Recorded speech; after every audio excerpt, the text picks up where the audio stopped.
নমস্কার বন্ধুরা, আমার চ্যানেলে তোমাদের সকলকে স্বাগত। আজ তোমাদের আলোচ্য বিষয় নীরেন্দ্রনাথ চক্রবর্তীর জীবনী। তোমরা ভিডিওটাকে থামিয়ে থামিয়ে লিখে নেবে।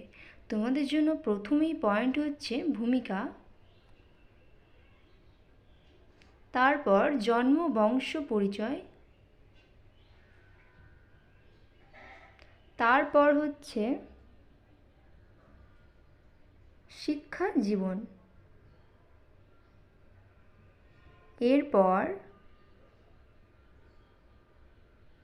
কর্মজীবন,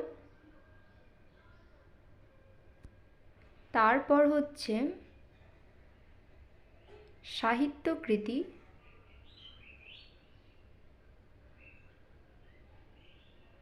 তারপর পুরস্কার ও সম্মান,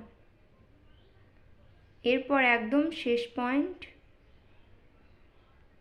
উপসংহার। ভিডিওটা সম্পূর্ণ দেখার জন্য তোমাদের সকলকে অসংখ্য ধন্যবাদ। আবার দেখা হবে পরবর্তী ভিডিও। ধন্যবাদ।